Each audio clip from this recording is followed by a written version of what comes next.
sekora musa cyane mu izina ry'umwami wacu Yesu Kristo. Dusome ngaha mu butumwa bwiza bwa Yesu Kristo bwanditswe na Luka. Somo rya murongo wa 17 bavuga ngo bamwe Mirongirindwi bagarutse Yesu ashima Imana.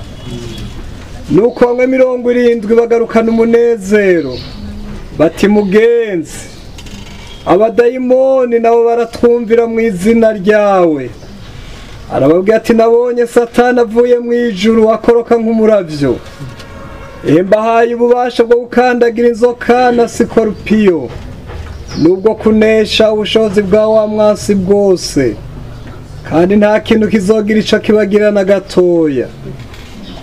20 Ariko nimunezerwe nuko izo mpwemu zibumvira, yamara munezerwe nuko amazina yanyu yanditswe mu ijuru. Teramira ubugingo, teramira ubugingo, teramira ubugingo, harageze ku mugoroba, harageze ku mugoroba. Teramira ubugingo, teramira ubugingo, teramira ubugingo, harageze ku mugoroba, harageze ku mugoroba. Teramira ubugingo, teramira ubugingo, teramira ubugingo, harageze ku mugoroba, harageze ku mugoroba. Ishengero teramira ubugingo, teramira ubugingo, teramira ubugingo, harageze ku mugoroba, harageze ku mugoroba. Imana irakoze cyane, twamaze gusenga Imana. Naya majambo y'Imana muri kano kanya gatoya two kwibukanya. Imana ibahezagire cyane. Aba bantu n'amajambo y'Imana datandukanye n'amajambo y'Imana tumaze gusoma. Aba bantu ababigisha ba Yesu bareje kurungikwa mu gikogwa, baragenda barakorera Imana, Imana irabahezagira. Kumbure bararirimba nk'uko namwe muririmba, barasenga nk'uko nabandi muri mwebwe basenga. Mwaririmbye turaryoherwa sibyo? Uraje no mu mpwemu biraryohe. Imana ibahezagire cyane kandi muzogumeyo. Imana ibahezagire cyane. Baraza banezerewe kumwe mwari munezerewe, murabyumva beka. Basimba kumwe mwari ko murasimba. Bati Yesu, ubu ni turabantu basanzwe, turavuga ubutumwa, turaririmba muri mpwemu, n'abadayimoni tukabirukana, turasenda abadayimoni bikomeye. Ubu ni turabantu basanzwe, ubu ni byiza. Bari dufashe cyane, nitura abantu basanzwe ubu muri iyi minsi. Turi muri mpwemu, tuvuga ibintu bikomeye, turaririmba, turasenga, tuvuga ubutumwa. Yesu ati ni sawa kabisa. Mugabo na shetani namubonye, mukiririmba na shetani namubonye, mugisenda abadayimoni na shetani namubonye, mukiri muri za nkomezi na shetani namubonye, akorotse nk'umuravyo. Mugabe bijya ntibikwiye mugabe. Kumyako gakiza watamburanye, ibihe bigoye biratwegereje byo guhindura ico wakiriye. Kumyako gakiza nshuti watanguranye, kumyako gakiza watanguranye, ibihe bigoye biratwegereje byo guhindura ico twakiriye. Kumyako gakiza twatanguranye. Mani dufashe cyane. Nabonye shetani yaje nk'umuravyo, mugabe nimunezerwe n'ibyo mukora, ariko umuntu wese muri mwebwe asubire mwarabe. Mbega izina ryanje ryanditswe mu ijuru. Imana idufashe cyane. Amena. Mbega izina ryanje riri mu gitabo cy'ubwami waranyanditsemo. Mbega izina ryanje riri mu gitabo cy'ubwami waranyanditsemo. Mukiza mfise ibyaha byishimo umusenyi, ariko Yesu nize y'amaraso yawe waransezeranije yuko ibyaha byanje naho byo bagahama bizocika umweru. Mbega izina ryanje riri mu gitabo cy'ubwami waranyanditsemo. Hari umugwa mw'ijuru mwizuka yangana, urimwo abakijijwe nta kibi kibayo, maze kugonongejwe n'amaraso yawe, ndazi ko wanyanditse mu gitabo cawe. Nzi ku izina ryanje riri mu gitabo cy'ubwami waranyanditsemo. Nzi ku izina ryanje riri mu gitabo cy'ubwami waranyanditsemo. Nimunezerwe nuko izo mpwemu bizibumvira, ariko umuntu wese muri mwebwe anezerwe nuko izina ryiwe ryanditswe mu ijuru. Imana idufashe cyane. Mbega amazina yanje aranditswe muri ico gitabo, mbega amazina yanje aranditswe muri ico gitabo. Farawo nuba narigeze kugucumurako, ndasavye imbabazi Mana, Mana ndasavye imbabazi, unyandike izina ryanje muri ico gitabo c'ubugingo. Mana idufashe cyane. Ikintu gikomeye nuko umuntu amenya neza ngo izina ryanje riri mu gitabo. Naho ndiko ndaririmba neza, naho ndiko ndigisha, naho ndongoye ibikorwa, ikiruta byose izina ryanje riri mu ijuru. Imana idufashe cyane. Imana idufashe cyane. Imana itugirire neza. Mbega izina ryanje ryanditswe mu ijuru.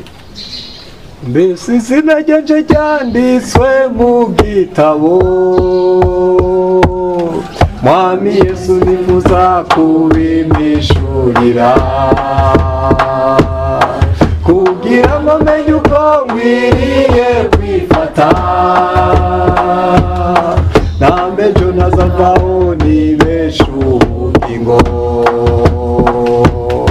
Mbese izina ryanje ryanditswe mu gitabo. Mwami Yesu nifuza kubimishurira, kugira ngo menye uko nkwiriye kwifata,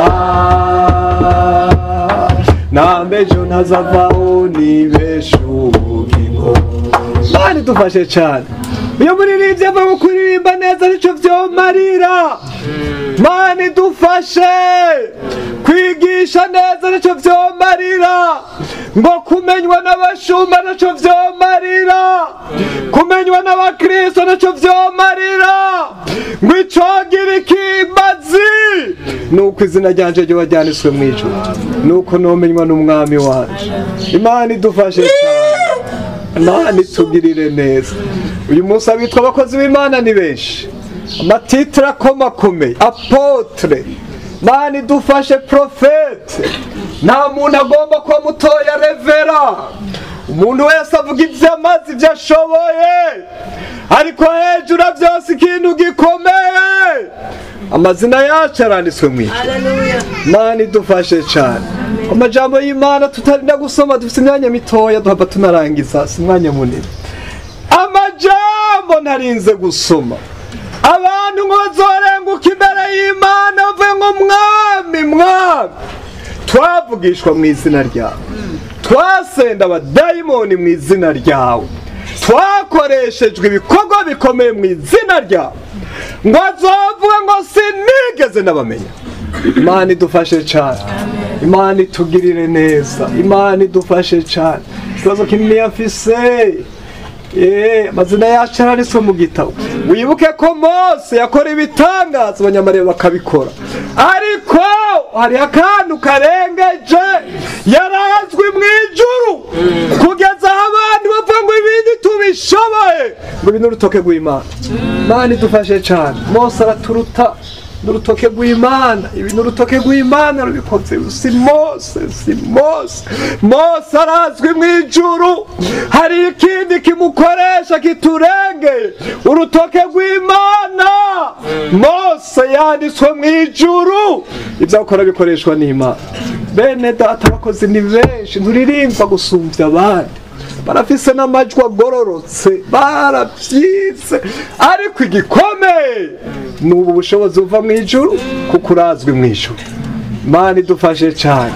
Mbega amazina yacu aranditswe mw'ijuru, amazina aranditswe mw'ijuru. Ikintu gikomeye ni uko izina ryawe ryanditswe mw'ijuru. Imana idufashe. Ntimunezerwe nuko izo Impwemu zibumvira, umuntu wese muri mwebwe mbega aranditswe mw'ijuru, uranditswe mw'ijuru, urazwi mw'ijuru. Imana idufashe cyane. Abaporoti ni benshi, abaporoti ni benshi, ni benshi, ni benshi. Sinagomba kuba mu baporoti. Wewe ukwiye kuba umwana w'Imana yanditswe mw'ijuru. Tumeresha yo, idufashe cyane. Tuvuga ubutumwa, tubabwira ijambo ry'Imana, ngo mwebwe muve mu baporoti, mwebwe ntibabanyedini, mu abantu banditswe mw'ijuru. Imana idufashe cyane. Mwebwe mu abantu banditswe mw'ijuru. Twe twigisha abanyedini, twigisha abaporoti, twebwe turiko twigisha umugeni wa Kristo. Imana idufashe. Nabonye shetani akorotse mu muravyo, namubonye mugikora ibikorwa, namubonye. Imana idufashe cyane.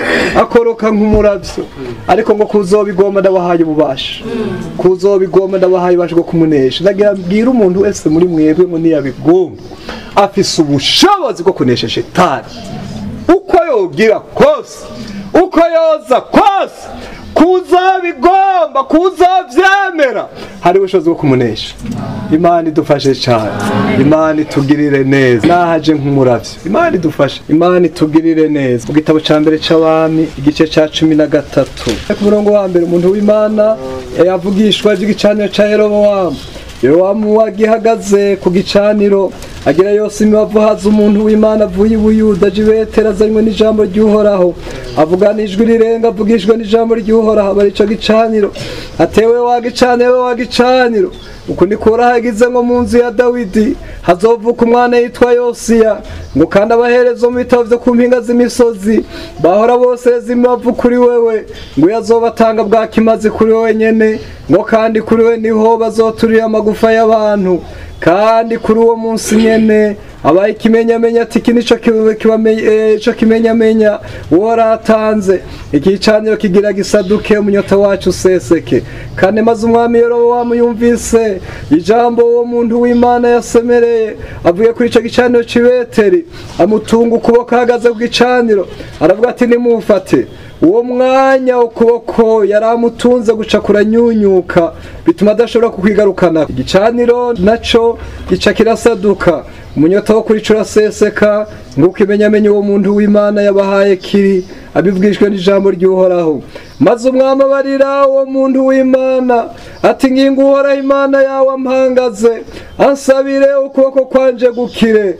Nuko uwo muntu w'Imana yinginga Uhoraho, ukuboko umwami kurakira gusubira kumera uko kwahora. Acamubwira ngo agende amugaburire amugire neza, acaramwangira ko Imana yari yamubujije. 11 kandi Beteri hari umutama yavugishwa n'Imana, abahungu be baraza mwiganira ivyo muntu w'Imana yakoreye Beteri byose uwo munsi, n'amajambo yabari umwami nayo bayiganira se. Sarabaza ataciye mu yihe nzira, kandi uwo muntu w'Imana yavuye i Buyuda, abahungu bari babonye inzira yaciyemwo yariyo.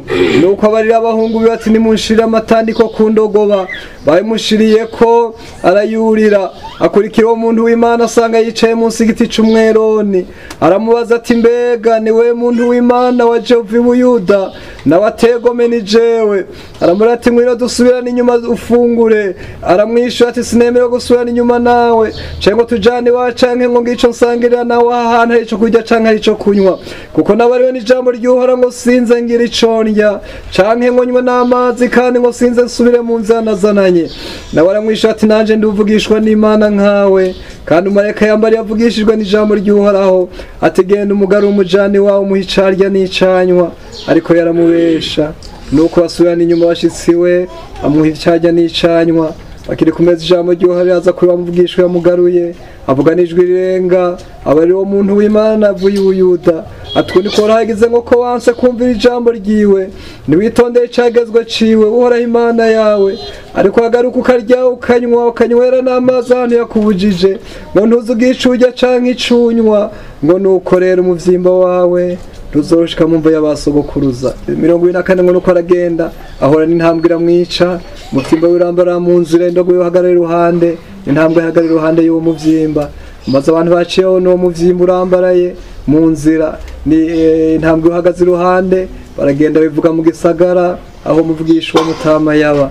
Ndayandi majambo akurikira acaragenda angomba ngo ni wa muntu w'Imana watumva ijambo ry'Uhoraho, cyo cyagituma Imana imutera intambwe ikamurandura.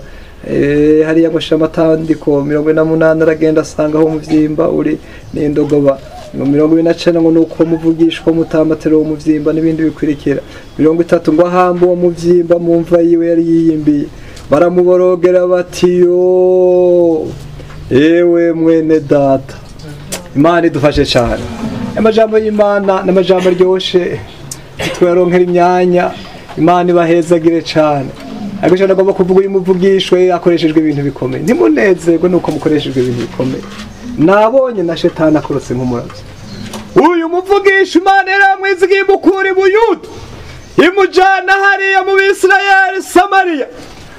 Aragenda Imana imutumye akoreshwa ibikomeye, avugishwa ibikomeye, igicaniro kirasanzara nk'uko bivuze. Umwami agize amanyama mukengera mutuma ukuboko, Imana irerekana ko iri kumwe nawe, atari akagabo kigira ivyo kagomvye, ukuboko guherayo. Imana idufashe cyane. Imana itugirire neza. Ariko shetani acakoroka nk'umuravyo. Igikomeye gukoreshwa ibikomeye, kuvugishwa ibikomeye, igikomeye.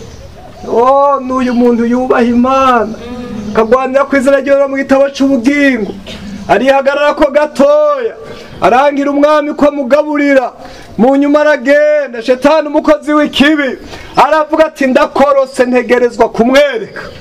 Nahakoreshejwe ibikomeye, nahavugishijwe, nahahawe iteka rikomeye, aciye he?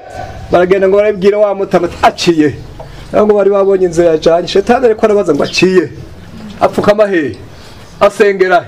Niki gitumye agira inkomezi ujya mukobwa? Niki gitumye ahagaze? Aciye he? Ari he? Apfukama he? Asengera he?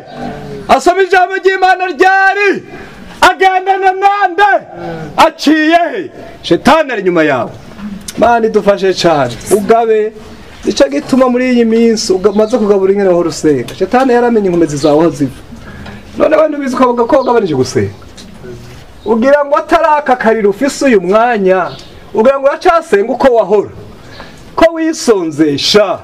Ubu ntumaze gutangura kubihinyura. Shetani yabaje ngo aciye he?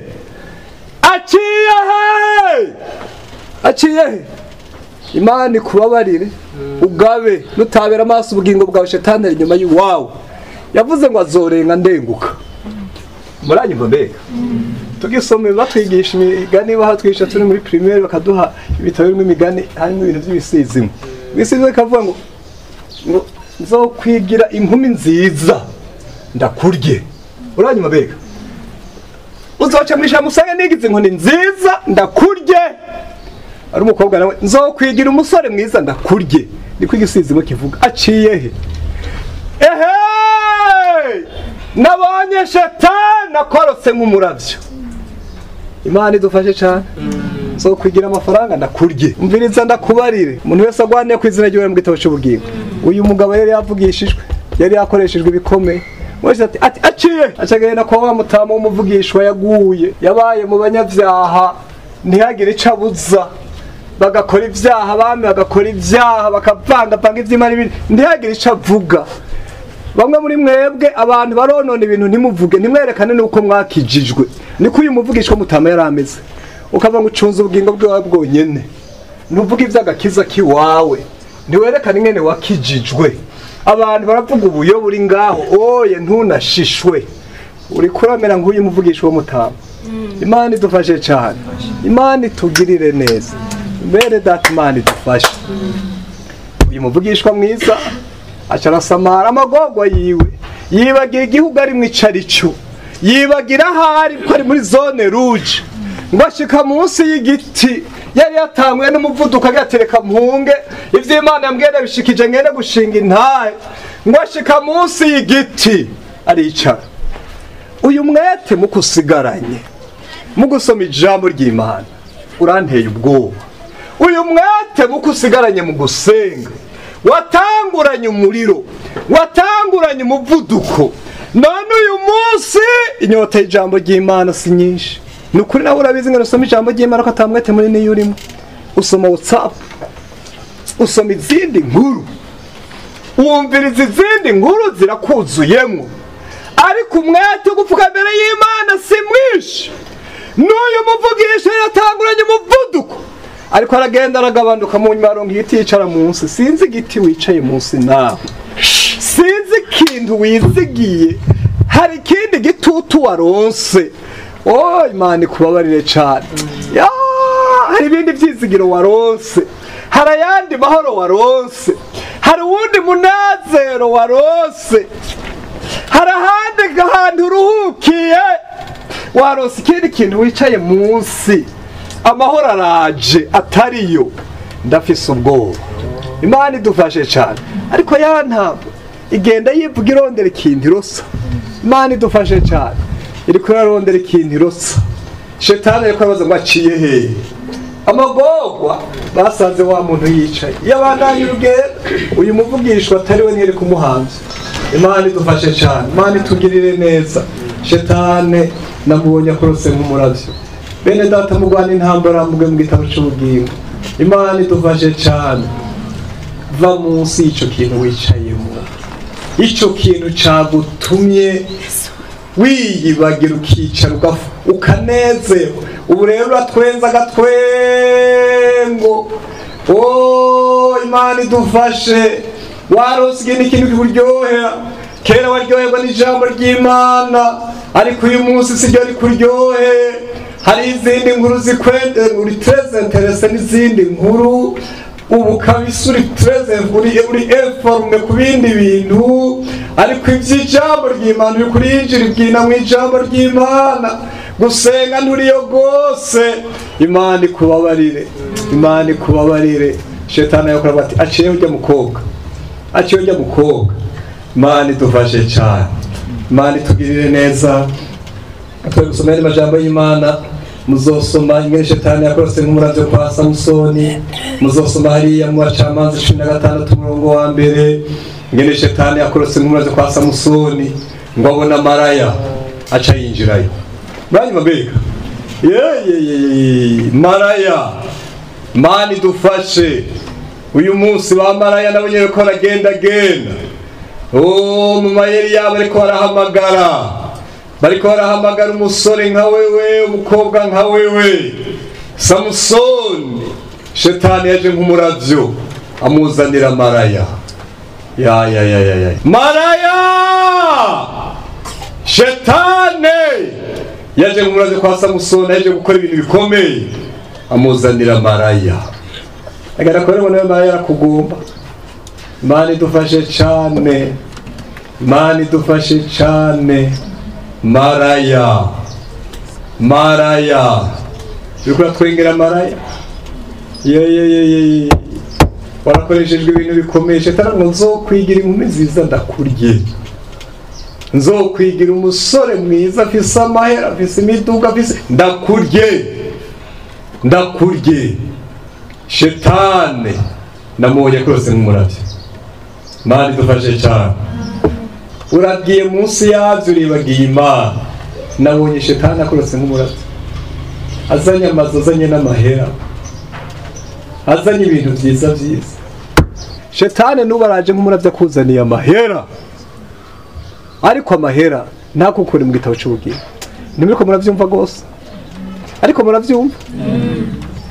Amahera ntagukure mu gitabo c'ubugingo, akazi ntigagukure mu gitabo c'ubugingo, umugabo ntagukure mu gitabo c'ubugingo, inkumi ntigukure mu gitabo c'ubugingo. Mani dufashe cyane. Titre de propriété iri he warabashido. Mani dufashe cyane. Amena, haleluya. Aribaza ati nzoja inyuma y'ubugingo, nzoja hehe? Mbega nawe urafise assurance y'ijuru? Izina ryawe riri mu gitabo. Wamuririmbye acishwa neza ati ndatsi ku izina ryanje riri mu gitabo, narogejwe n'amaraso ya Yesu. Birakwiye nawe kumenya ngo iki cyana cogejwe n'amaraso ya Yesu, iki cyana cogejwe n'amaraso ya Yesu, iki cyana cogejwe n'amaraso ya Yesu. Mani bahezagire cyane. Munezerwe nuko amazina yanyu yanditswe mu ijuru. Munezerwe nuko Impwemu bizibumvira. Amena. Nabonye shetani nk'amanutse nk'umuravyo, ariko ndabahaye ubushobozi bwo kumunesha. Mani bahezagire cyane. Mureme bene data, shetani ntabatera ubwoba. Turafise inkomezi za Kristo ziri kumwe natwe, ariko umuntu wese agende yiyubara. Gukoreshwa ibintu bikomeye ntibihagije, ariko igikomeye ni ukunesha shetani. Kandi birashoboka. Ndabwiye umuntu muto muri mwebwe, ndabwiye wakijijwe uyu munsi muri mwebwe, birashoboka kunesha shetani. N'abandi baramunesheje. Amena. Uce bugufu ugendane na Yesu, uce bugufu usenge, uce bugufu usome ijambo ry'Imana. Yesu ntazoguheba. Imana ibahezagire cyane. Ibisigaye umuntu wese weke kwifatanya n'isi, ari kurondera ijuru. Ibisigaye tuzobihabwa. Bene data nagomba kubabwira ngo abantu batari bake bararimba batanditswe mu ijuru, barakora ibikorwa batanditswe mu ijuru, ariko mwebwe turiko turigishanya mugwanire ko amazina yanyu yandikwa mu ijuru. Mani dufashe. Muri ivyo avuze ngo bararuhiki urya munsi utabonye Yesu. Amena.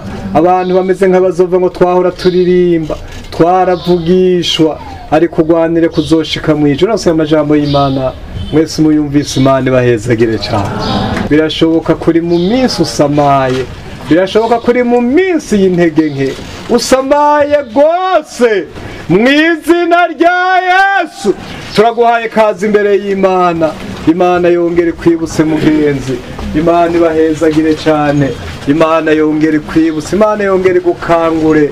Birashoboka kuri ahantu usinziriye utibaje ku izina ryawe. Muze mu mbabazi z'Imana, kubikugora byose ni kubiguhanga. Imana ibahezagire.